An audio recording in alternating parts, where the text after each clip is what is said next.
Greg Gallant. I'm the co-founder and CEO of Muck Rack and also the Shorty Awards. And I signed up to Twitter early. I got just @Gregory on there. So make sure you tweet out your questions with the hashtag or for my name, and we'll also call them out here. And with that, I'll ask my panel to introduce themselves. Hi, my name is Andrew Williams. I'm at Goldman Sachs on the corporate communications team. Hi, my name is Katie Coleman, and I'm an independent PR consultant, but I've worked with a number of brands on the corporate and agency side. And I'm Becky Auslander. I do consumer comms at Etsy.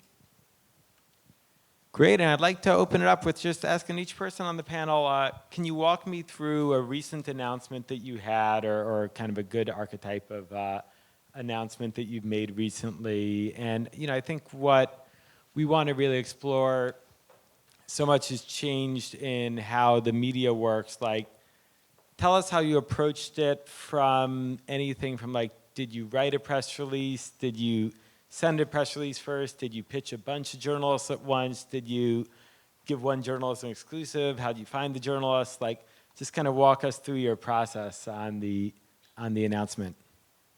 Or an announcement you're planning to do that you want to share here off the record. Share the secrets. Want me to go ahead? Sure. Sure. I guess because I would like to, I think the value of the press release is probably oversold. Or did I say that right? I think I mean the opposite. It's undersold. That I think everybody thinks they need to write blogs to communicate everything, and I don't think that's always the case. So I'll talk about, we have an online consumer business called Marcus. It's a new business for Goldman Sachs. And we acquired a app called Clarity Money that you should all download that will help you budget and manage your finances, and you can attach all your accounts to it. And what we did was we wrote a press release, and we put an embargo on it, and we gave it to reporters, and it was I think Sunday night embargo or something like that. So my thinking there was we want to get this in front of as many people as we can at the same time. So, and we wanted to reach outlets that were, not the Wall Street Journal only, but much broader and something that would reach perhaps younger people.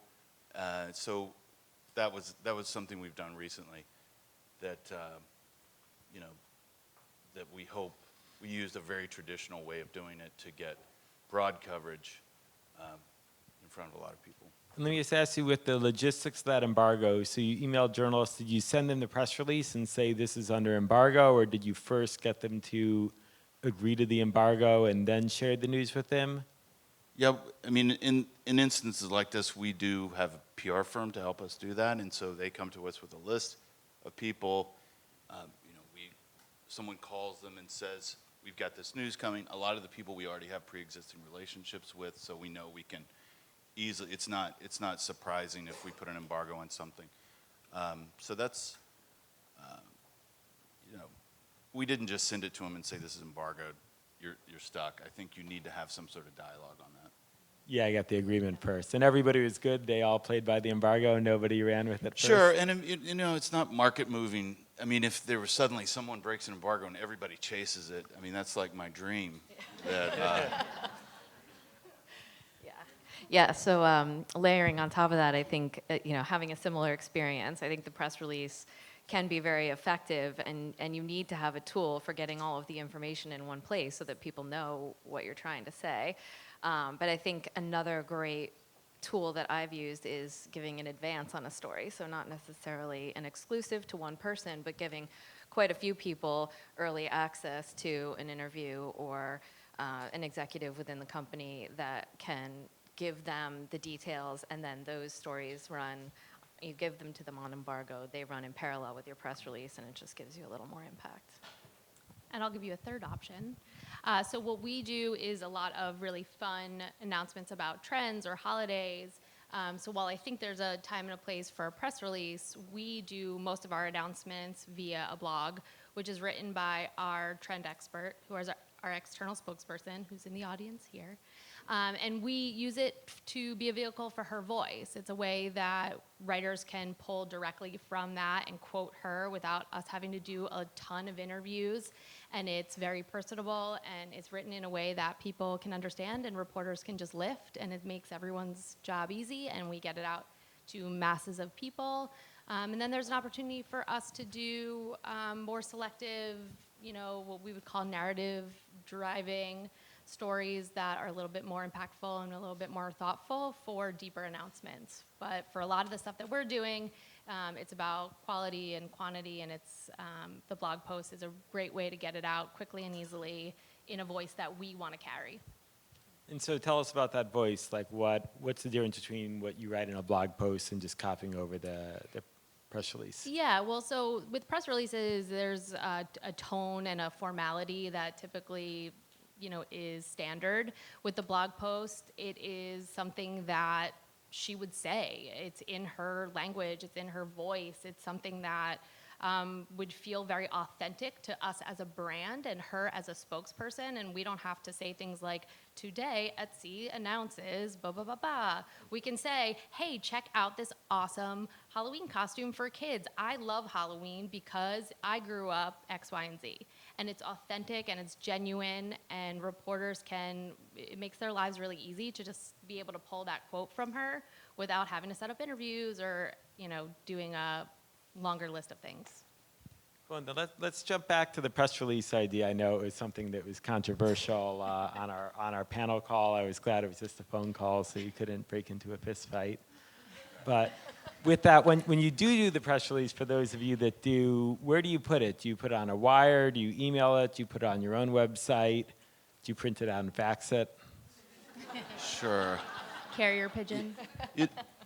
A lot of times I just use it over email. I may not even put it. I may not put it over. For me, I get the blog usage, and I think it does have usefulness. I've just encountered some people that think this is the only way we should put out news now, which I disagree with, because for me, what's great about a press release is that it creates, at least where I work, there's always a lot of people that want to talk about the news we're going to make. So it's a great vehicle for getting a discussion, getting everybody on the same page, and then we all agree what we think the news is, because that's the headline, that's the first line, and then we find the one or two sentences that we want our person quoted, and I just find it's a more precise way of controlling what the message is going to end up being. I mean, sometimes if it's very, if it has to do with our finances, we would put it online.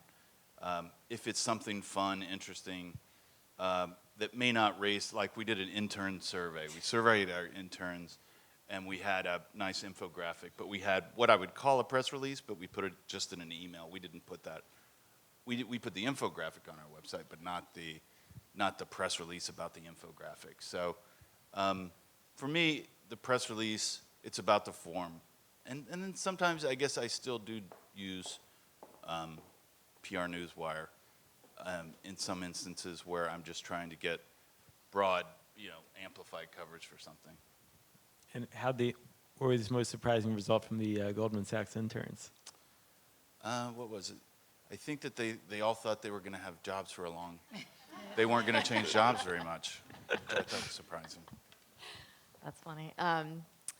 Yeah, I think where the press release lives and how it's distributed can vary wildly based on the client or the brand. I mean, if you have a really substantial high traffic press room, that can be a great place to put it. If you don't, then that's not a good place to put it. So, and the wire serves its purpose too, but it is a formal document that only certain journalists are going to care about, and you just have to be strategic about how you use it. And in most cases, blasting it out to people is never a good idea.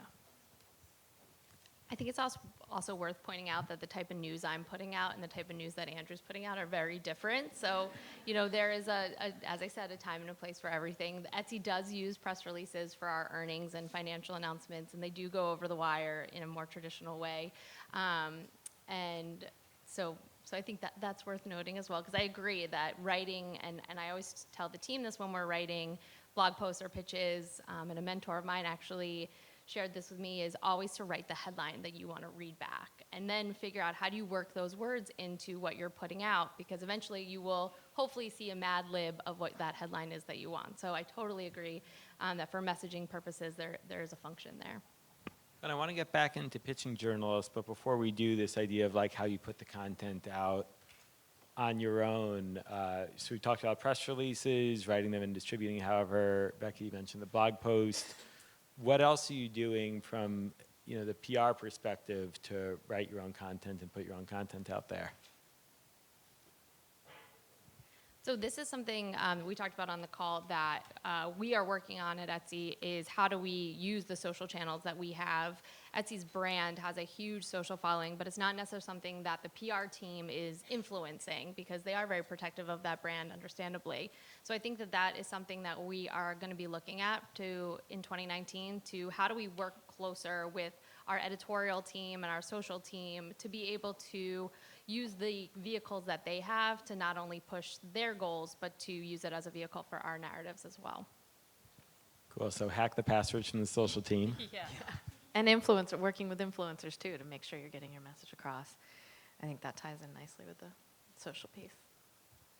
And we're fortunate enough to have a studio in our building. So we've done over 100 episodes of Exchanges at Goldman Sachs, which is a podcast, which what we've found, we have a lot of people who do equity research. So they're researching on companies or researching on the macroeconomy.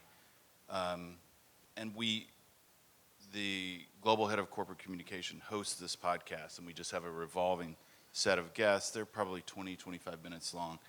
And it's just been a great way for us to have these long-form discussions about fairly complicated stuff that has niche audiences. But I don't think it would be hard for us to find that same long-form discussion as frequently as we can curate it ourselves. Let's go back into the idea of getting it out there through the media. How do you go about finding the right journalists to pitch? What's that? Me? Well, I mean, we do a lot of content development ourselves, and like I was saying, we do a lot of different research. So sometimes things come through that channel that I don't really have any idea who would be interested in drones or something like that, like the business of drones. But one way that I've solved for that is actually using Muckrack. That I found that when I search for sort of things that aren't in our wheelhouse, but being able to scan social media and see who are the journalists who actually have some interest in this, it's like we've actually had a lot of success doing that. Yeah, I think doing research, with Etsy, we look at a lot of weird and wonderful things. Today, the New York Times did a story about doggy decor, couture for weddings, and they mentioned Etsy several times. This is not a journalist we would think to pitch, not someone that we have worked with before, but that someone is very much on our radar now, and we'll definitely reach out to them to see what other weird and wonderful things they might want to cover that we can be a part of. So I think it is a lot of reading stories that are similar to things that you might have down the line, and investing in those relationships when you don't necessarily have a story, but it's something that they might want to cover in the future, investing in that relationship early so that when you do have something, you can make that phone call. Yeah, I totally agree. And I think that everybody wants a quick fix for how you identify journalists, right? You can just pull a list and those are the people you pitch, but it's just not that easy. And I don't think that's ever going to change. You always have to do the work and read the stories and talk to the writers and find out what they're interested in. And their beats are changing all the time. And I had a journalist I worked with for a really long time on travel, and then all of a sudden she was covering the weed industry. So she was no longer a contact for me for that client. So you have to get into relationship with them in that piece of this business. I mean, for everything we've heard today about the evolution of digital, I don't think that piece of this business has changed at all. So this is one thing too I just thought of was we have a recent graduate who's on our team, and we constantly are encouraging her to go out and meet the other assistants and the other interns at the publications where we work with, because one day that intern might be the EP of the Today Show, and with as you get older, these people become the people in decision-making positions. So as she's just starting out, we really encourage her to go meet those people and not shoot for the senior editor, but to meet the people on her level, because eventually those will be the people as she grows in her career, who they grow in their career. So, really just starting that investment very on to create those relationships. Great. I love how we keep coming back to intern power. And I would say, eventually in your career, you may find that you're in an industry niche, and that can be really useful, because if someone is looking to hire, like I don't know people in a certain industry, but if you have carved out a niche of focusing on something and you can be sort of a gateway to whatever the industry is, it makes you very valuable. So I want to stay on this idea of building relationships with journalists before you have a story to pitch. So of course, if you have some huge earnings announcement, it's easy to get the journalist on the phone. But let's say you've identified, hey, this is a journalist, they're going to cover our beat. We've got to have a trusted relationship with them. I don't have any news to announce soon. What do you do? So just taking them out to drinks, read like you were saying? Is it coffee meetings, desk side briefings? What methods you use? So I think it's like any other relationship in your life. It's not all about you. And you have to think about what they need in order to tell the stories that they need to tell and the demands that their editors are putting on them. And I've given journalists stories that had nothing to do with my client at all. Just, I found out they were working on something. I had a friend who used to work in that business or knew someone who knew someone somewhere, and just being as helpful to them as you can be, and so that they know that you're a friend and a resource, instead of just constantly berating them with, you have to write about this and this. So the more helpful you can be. Compliments help. Like you said, people that I work with a lot, if they write something, shoot them an email, say, hey, saw the story, really loved it. I think, at the end of the day, this is all about being a good, kind person. So, being authentic to who you are and being a kind person will pay off in the long run. And Andrew, I'm curious, since you also are coordinating PR agencies, how do you, a lot of journalists say, oh, we like hearing from the client direct, the agency gets in the way, or, it can be complicated because maybe you're switching agencies, you have several.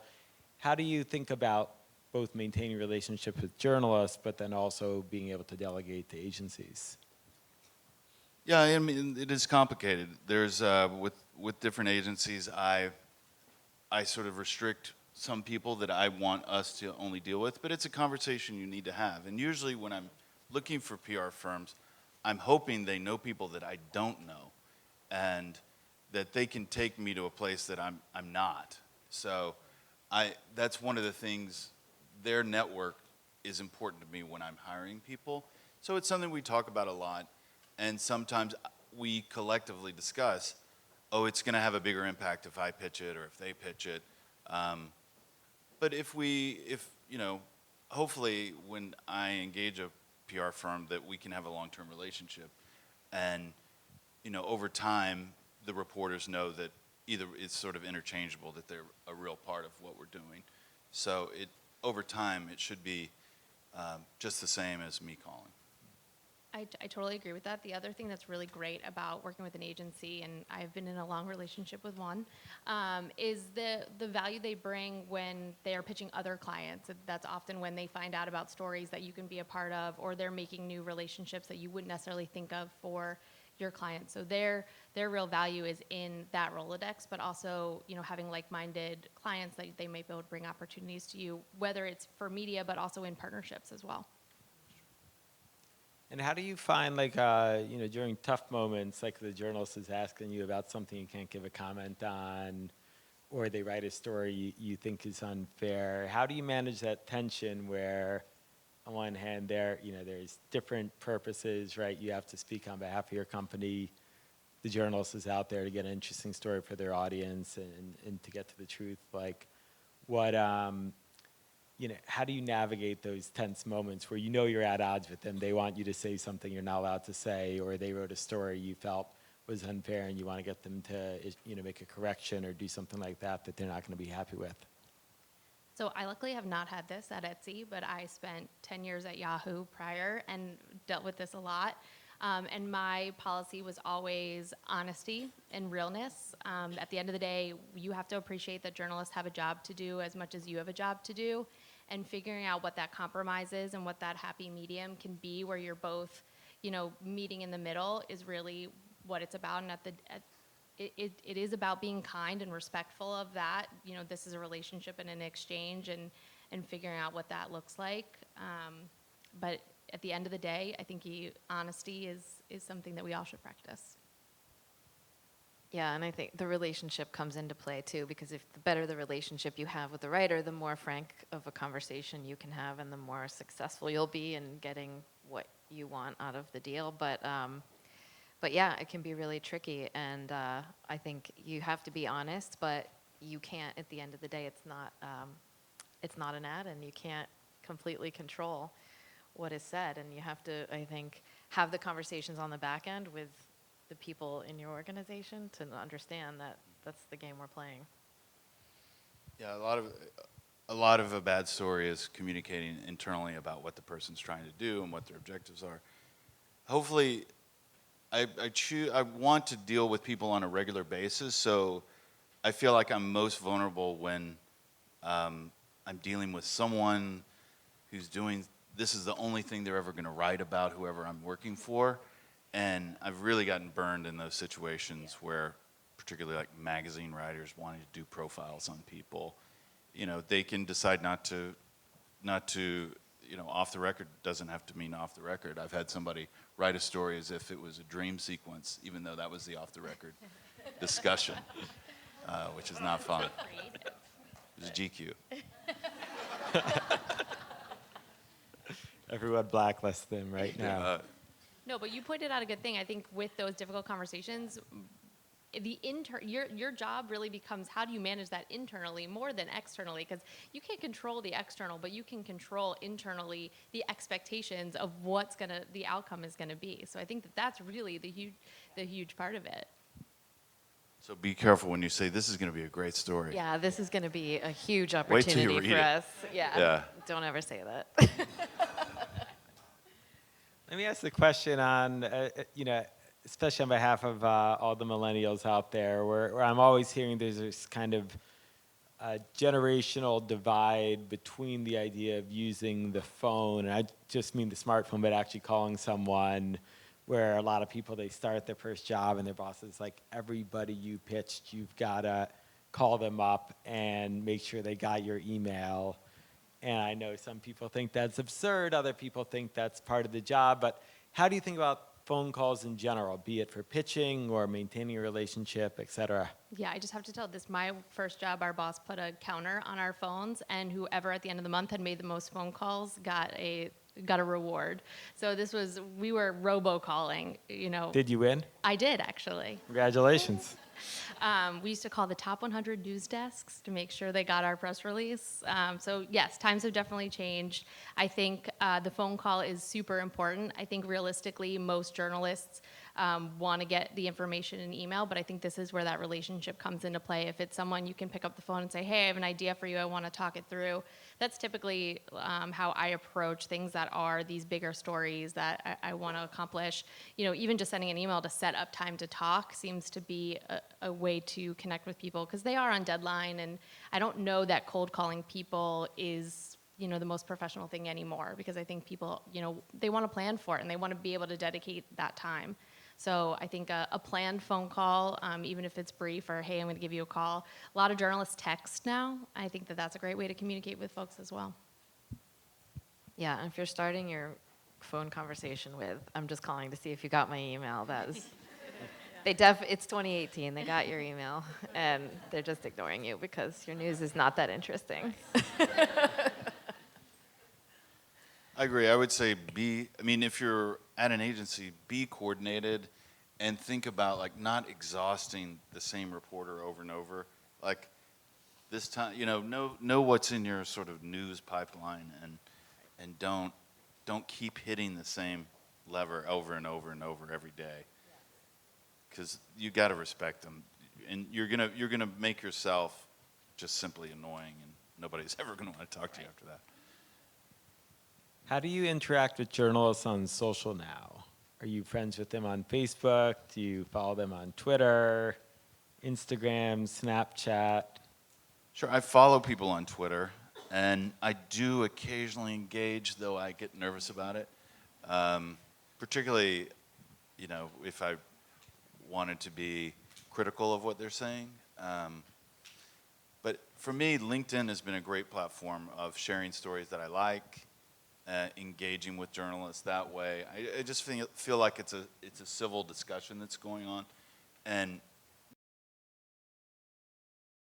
myself. So, Andrew Williams at Goldman Sachs, you can be my LinkedIn friend and see what I'm curating there.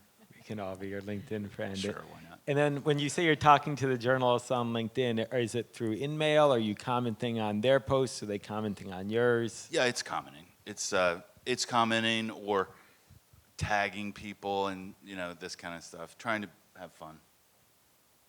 Have fun on LinkedIn. Yeah, that's right. Woo! It's possible. You heard it here first.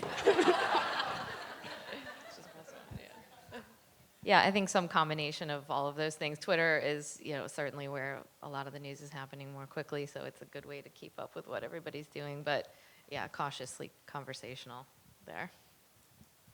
I agree. I'm not a big Twitter user. I'm getting better at LinkedIn. I post on Instagram maybe twice a year, and it's usually just a picture of my kids. So I am not engaging with journalists on social for sure. But I think I am definitely in the minority. Something tells me you guys are all going to get a lot of LinkedIn contact on. requests Ready. after this panel. We'll all be partying there with Andrew. Where the cool kids are. No, I've seen reporters write snarky things on Twitter, and I've called them and said, "Would you write that on my LinkedIn page?" Because I feel like if some journalist is commenting on my LinkedIn page that there's like drama, saying something that snarky, engagement. which makes LinkedIn fun. But there are like the social norms of the channels that I feel like some people violate, right? Like you'll Yeah. go on LinkedIn and people are posting things that are really more appropriate for Instagram, or there's just some things are good crossover into other channels and some aren't, and I think some people abuse that. Right. Yeah. What do you think, speaking of kind of the appropriate limits on social, like some people wonder, like, should you be following the journalists on Instagram and Facebook? Should you message them if you see something cool in their Instagram story? Like, is there, should you like the picture they post of their kid? Is there a line where you're like, I'm not going there? Or are you like, hey, we're best buddies, so I'm... I think this is where the relationship plays in. If there are people that you are, talking to regularly, that that you would wish a happy birthday to, I think it's okay. We actually had this conversation within our team meeting this week because we are talking about gifting to some of our core journalists, and one of the, we're Etsy, so we can do a lot of personalized things, and somebody suggested, doing family portraits, and to me that feels very stalkery, that, well, we can just pull this off, and then somebody pointed out that they're putting it on social, and if they're public, is it really stalkery? So I think that in this, using your best judgment is a good practice here. Yeah, and you can tell kind of by people's profiles too sometimes if it's a public profile that they want you creeping on or they don't, So you got to be just a little bit in touch with the social norms again, I think. Always good to start a pitch with. I saw you were at the pumpkin patch yesterday. How was that? I just pulled in behind you. And I've got a great story on pumpkins. Right, exactly.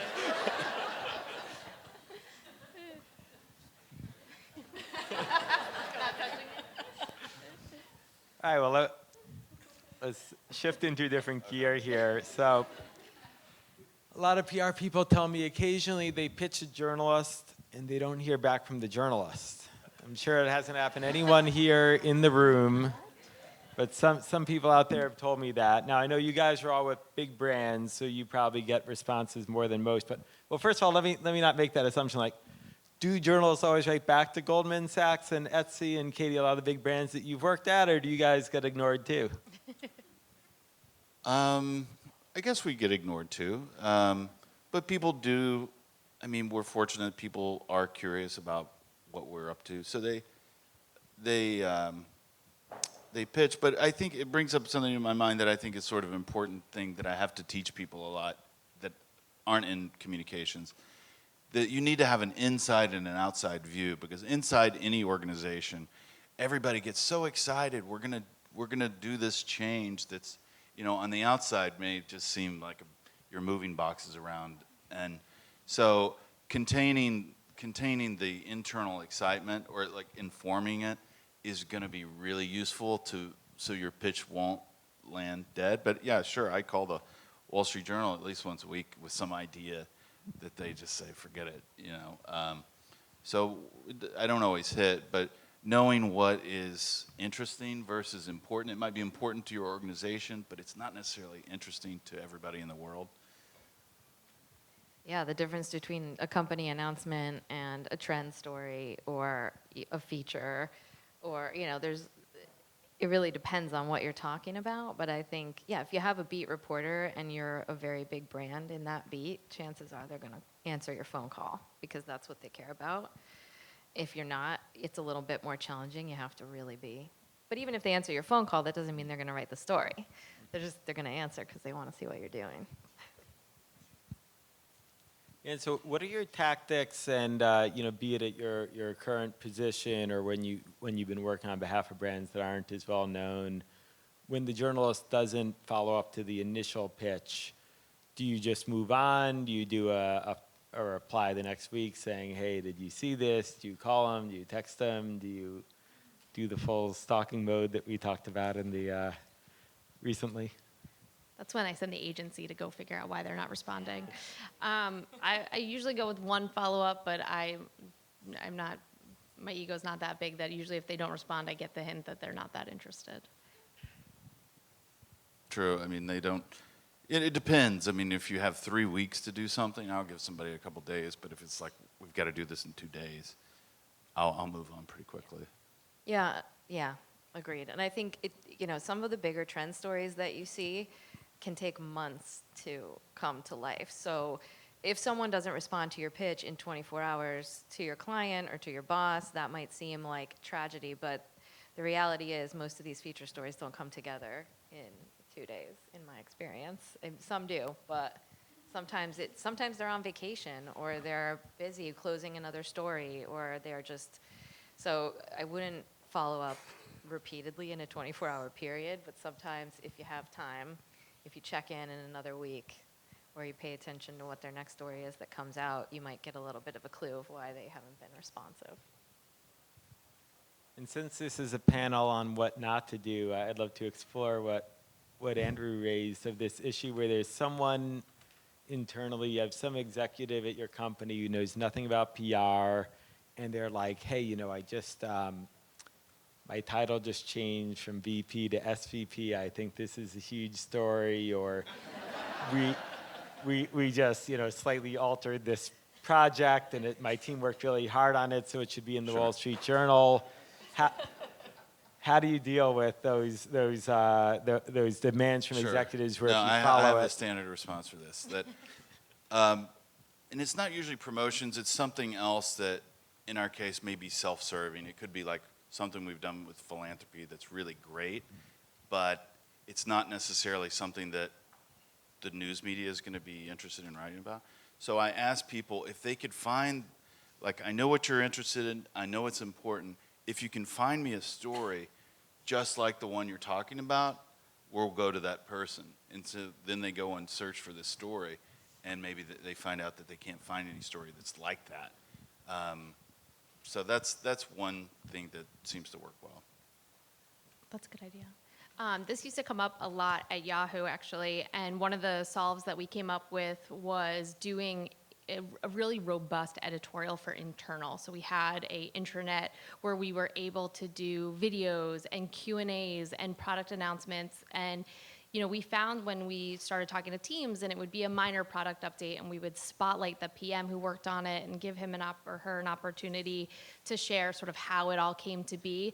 Not only was it really exciting for that team, but it was exciting for other teams, and it really caused a ripple effect for just morale and people to get super excited and say, hey, I want to be featured on the internet. And it became sort of this, almost like a high school newsletter, but people were really into it. And it was a great way to celebrate our employees.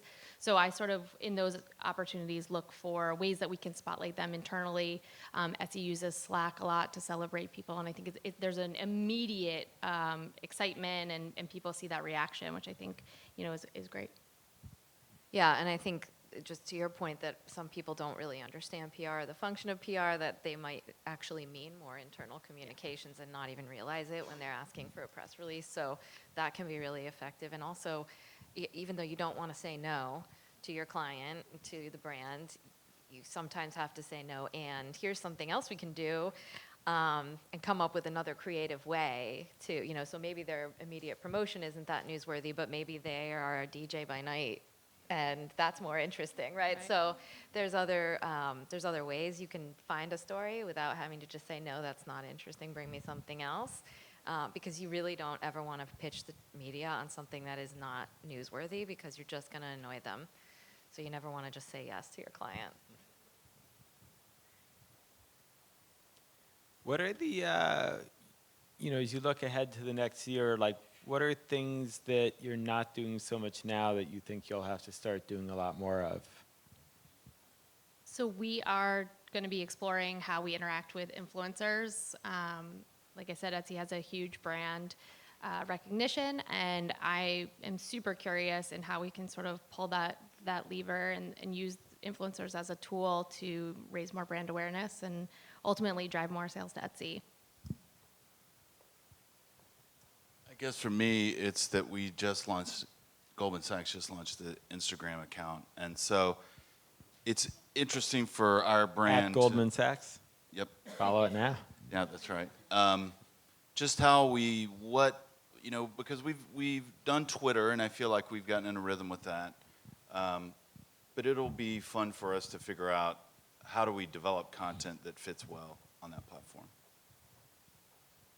Yeah, all of that, the influencers there's so much opportunity there. But I think also just everything around AI and machine learning that was going on this morning, I was back there like, yeah, no, I'm not worried about that.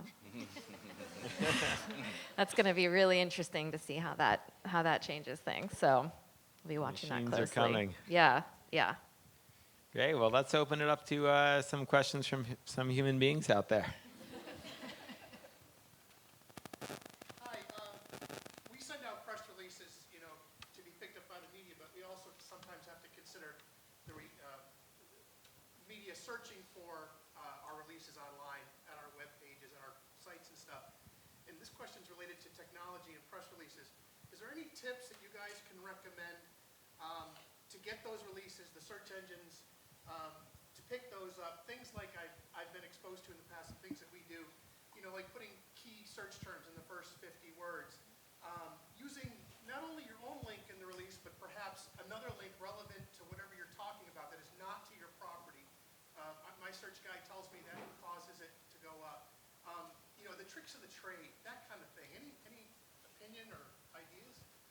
Our moderator may have more expertise in that than I do. Yeah, well, for SEO and kind of how to get more people to find your stuff out there, as you're saying, a lot of people have to really dig into like how the basic Google algorithm works, which is all about how many links you have coming to your site from reputable sources. And Google actually makes the distinction between paid and earned. So in a way, PR is kind of the ultimate form of SEO or search engine optimization, because if New York Times writes a story and they say, all about handmade goods and it links to Etsy, Google knows you can't pay the New York Times just to link to you, so New York Times links to you and says handmade goods, Etsy should come up high for that. And vice versa, they know if you're paying for a link either through a network that pays for links, or you pay to put something on a newswire, Google actually excludes that because they know that, that link was paid for, so it's not editorial. It doesn't actually justify the link. But I think a lot of people in PR kind of sell themselves short or aren't taking as much credit as they can for the work they do because the SEO guys are like, hey, look what a great job we did getting our rank from number 9 on Google to number 3. But really, if you're getting placements in reputable outlets, that will put you up a lot higher than most of the things the SEO people do. And it's a compound effect because then journalists are searching Google to figure out who to write about and who to quote. So if you come up high, they'll write about you more. I guess across the panel too. I don't know, do you Yeah. guys interact with your SEO teams much, or is it a pretty separate world? I do, but I think what you're saying is what I've found is that getting a link in a publication is so much more valuable than loading up press releases with links. Yeah, and that is part of the relationship thing too, is that I've gone, after stories have already been live, I've gone back and asked for links and gotten them and been the only link in the story. And even if you're not the lead in the story, you can have the best traction. That's great. Actually, I think that's a great tip. We've seen that really work. So tell us about how you do it. So like the story comes out, says something great about your brand, but it doesn't actually link to your brand. What do you do? Yeah, so, well, ideally, if you're working on the story, you can ask for it ahead of time, so you don't have to go back. But if you have to go back, I mean, I've just casually asked, would you include this link? And I've gotten maybe like 7 out of 10 times a yes. No problem. Sometimes the editors say no. I mean, for us, we're an e-commerce brand, so if the link's not in there, the story's not necessarily a win, because we want people to click, to Etsy.com and shop. So for us, that is sort of the ultimate win. Link or die. Yeah, for sure. All right. Question over there. Going back to the beginning, you were talking about blogs versus press releases, and you're saying blogs are more formal and press releases are more formal, blogs are more like someone's voice. Earlier, we were hearing about the blurring line between marketing and PR. Do you foresee the line between blogs and press releases blurring and maybe press releases becoming less formal? I think it depends on the brand. At the end of the day, if you're a fun, and not to say Goldman Sachs is not a fun brand. They have an Instagram. They have an Instagram. But I think if, brands take on personality now, and I think that, the press release has to reflect the brand. So if the brand personality is fun and light, the press release can also reflect that as well. Yeah. You were talking about, people getting people to use the blog. How do you get the blog out there to people? Is it just people already subscribe to it, or how do you get people to see it if you don't already know that? Yeah, so this is something that's somewhat new to Etsy, the frequency in which we are posting to the blog. And my hope is that, ultimately reporters will go to it as a destination. We won't necessarily always have to pitch it out, that they'll be visiting the blog to see, when they're curious what's Etsy put out recently, or to see product momentum. But right now, as we are just really starting to ramp up frequency, we are pitching it out and using it within our pitches to say, hey, for more, click here, and pasting it below in an email. So we are manually doing that. At Yahoo, we used Tumblr once we acquired that company, and it was a destination for reporters. They were going there, and we still were pitching a core group of people to say, hey, we just posted this, but it was becoming habitual for reporters to go there for news, and I think that is my ultimate hope for the Etsy news blog. By the way, do you offer, what are the ways to subscribe to the blog? Is it RSS? Is there an email subscribe option? the two Bookmark. the two Etsy representatives in the back are shaking their heads. I think we want people to go to the Etsy homepage and shop, so you can find it there, and you might find something amazing and special that you might want to buy while you're there too. Nice. This is the value of PR. She's selling and adding to the bottom line. T-shirts that say link or die. I'm going to get on that tonight. I think we had a question over there, Megan. Do any of you, just talking about like owned media, are any of you using Medium, the platform, to communicate your news? And if so, how are you using it? Or have you heard of successful ways of using it? We've thought about it, but we haven't. We don't use it, but we have actually met with a journalist yesterday who like is strictly on Medium. So I think that that's I mean, and when you talk about influencers, I think that's a different form of influencer, someone who has a very well-read Medium outlet. Guys, ask how many people, raise your hand if you know what Medium is. All right, pretty, I'd say maybe 2/3 of the group. I find a lot of places I talk, it's not quite as well known. But for anyone that doesn't know, it's a site started by one of the same co-founders from Twitter. It's a free place you can post articles, and it's kind of different than a blog because you don't have to set up a whole blog and customize it. It makes it really easy if you're just like, I have one article I really want to write, and I may never write another article again. You can post it quite quickly there. But I think it's, I think it's. I've seen more brands consider using it as their way to. I think a lot put of up a brands use it blog. as their blog. Yeah, I think that's. Anybody has some more questions back there?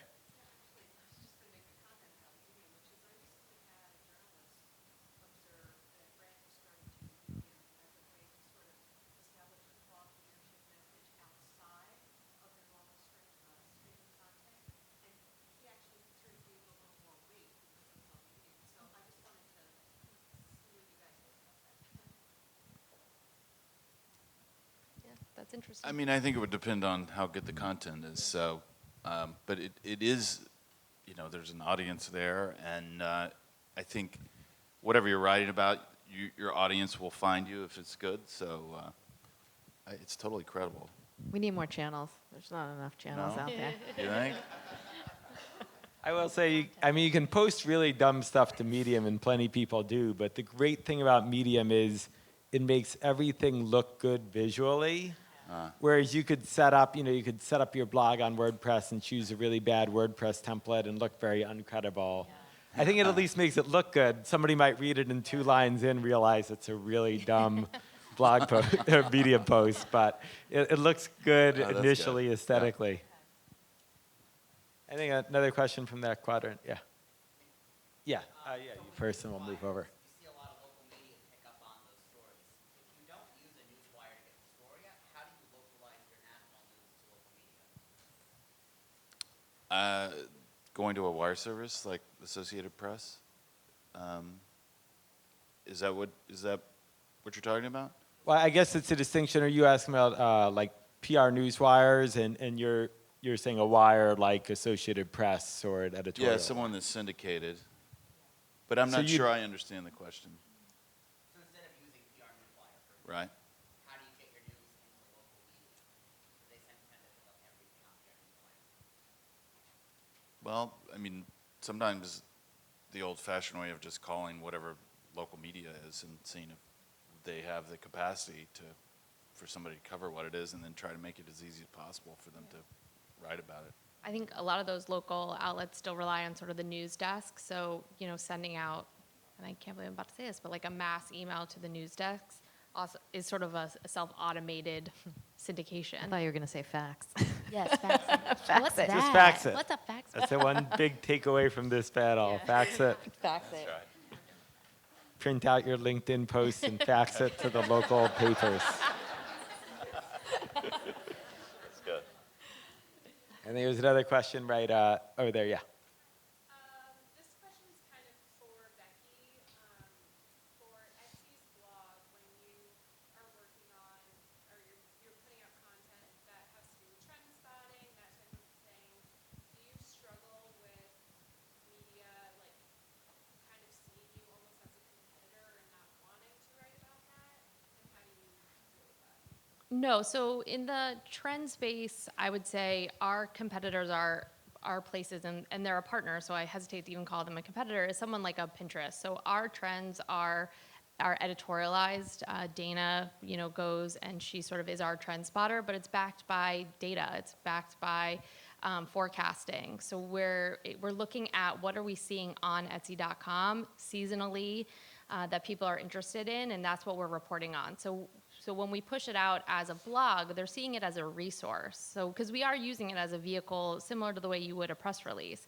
So it is certainly more of a resource than it is a competitor, because we're not, where I would see competition, for example, would be, when I worked at Yahoo, I represented the Yahoo editorial brands. So if Yahoo Lifestyle, for example, was writing a story, it would be harder to get someone like Refinery or Pop Sugar to pick that up because they could go write that story themselves. But in that instance, it's also similar that, everyone's reporting on something somebody else said. So for us, the win there would be according to a report by Yahoo Shine, whereas this is, we're seeing headlines, Etsy releases the top trends for Halloween. Here's what you have to have for the holidays according to Etsy. And we're just writing that in a more editorialized way for the blog. I've had some instances where I wouldn't say competing, but when we do a podcast or we do something that's called Toxic GS, which is video, and you can get it on Hulu, where we have CEOs and we have our people interview them, and I'll pitch that out or pitch out a podcast, and reporters will come back and say, oh, this is interesting, but I'd rather you connect me with those people yourself, and I would like to ask the questions rather than the brand curating something for you to take bites off of after I've edited it. So. Nice. And as we're going, we'll take a question 1 second. I'm also monitoring Twitter for questions, and we got not a question but a comment. There should be a dunk tank that's activated anytime someone says the word facts. From Ashley Engelman. So thanks for the tweet, and keep the tweets coming with the hashtag. Question in the back. Thank you very much. Andrew, this question's for you. You mentioned that sometimes you have to manage the expectation of the internal audience. And someone might come to you and you say, well, if you can find me a story that fits what you'd like us to develop or push out, I'd be happy to do that. I can tell you, and I think that probably many people in this room would agree with me, that when we've been in the situation telling someone in senior leadership that they need to find a story for me, might cause a few problems. So could you tell me a little more about how you dealt with some potential pushback and maybe some of the other analysts as well? Sure. I mean, I agree with that sentiment, and I probably sounded a little bit flip, but you try to work with them to dig into like, what's the conflict here? What would be the contradiction? What does everybody else think? Is this against conventional wisdom somehow? So you want to dig in and give them a lesson of like, here's what, if you just go with any story, if you look at the front page of any newspaper and you read the first line or two, you can see that there's conflict or contradiction. Like that's what, if you can help them identify that, I think, they see that you're trying and you're trying to dig deeper and help work with them. I think it's also worth noting that we are in an unprecedented news cycle, and there's just less space in the news for product pushes and some of the things that used to be very successful. There's just not space anymore in the newspaper because there's so much news to be covered, and we're even seeing that in the consumer space. There's topics that are taking up from trendy, fun Halloween posts because there's presidential things to be covering. So I think that's also, we're just in a different climate now as well. Yeah, and I think that it's also an opportunity to sit with that leader and say, what are you really trying to accomplish here with this? Who are you trying to reach? Who's your audience? Are you trying to get employees to feel good about the direction the company's headed? If so, maybe there's something we can do internally. Are you trying to get more top talent to want to work here? Then maybe there's something you can do on LinkedIn. So I think it's more of an opportunity to just dig in a little bit on what's the goal of getting this news out, because sometimes they don't even know, or they haven't really thought about it. They're just like, this is news. So maybe that's a good solution if you can dig in a little more. Right, and I would echo that. Obviously I love LinkedIn, and I think people aren't using the platform as well as they can. Yeah. So some executives, I've talked to them about, like, tell me 3 things you're passionate about that you want to communicate, and then curate your LinkedIn presence in line with those passions. If you see something that falls into that, you can say, look, this story, this is what I've been telling you guys over and over. There's platforms, or maybe your own company has platforms that you could use to develop to help them share whatever they think is important. Thank you very much. Yep. if you're not having fun on LinkedIn, it's your fault. You're not using it right. All right. More, do we have time for any more questions? Or? All right, last question. Who wants to round it out? Wow, I think we've almost exhausted the audience, but a gentleman in the front here. This on Twitter, but what you said you would tell them to go find a news article. Kind of sarcastically, I would ask, you tell Steve Mnuchin to go find a news article. But at what point do you think they're too large in the company to go and do that? I mean, I think you'd have a sense of that if you're sitting there. I think you'd know. I don't know where the line is, and it depends on I have good relationships with very senior people that I would say, that just isn't going to be of interest to anybody. But other people I would tread more lightly and try to work hard to figure it out. See, that'll be a really good Instagram. LinkedIn post. It's like good news. Well, with that, I'd like to thank our panel. Let's give them a big round of applause. Thank you. And follow them all on LinkedIn.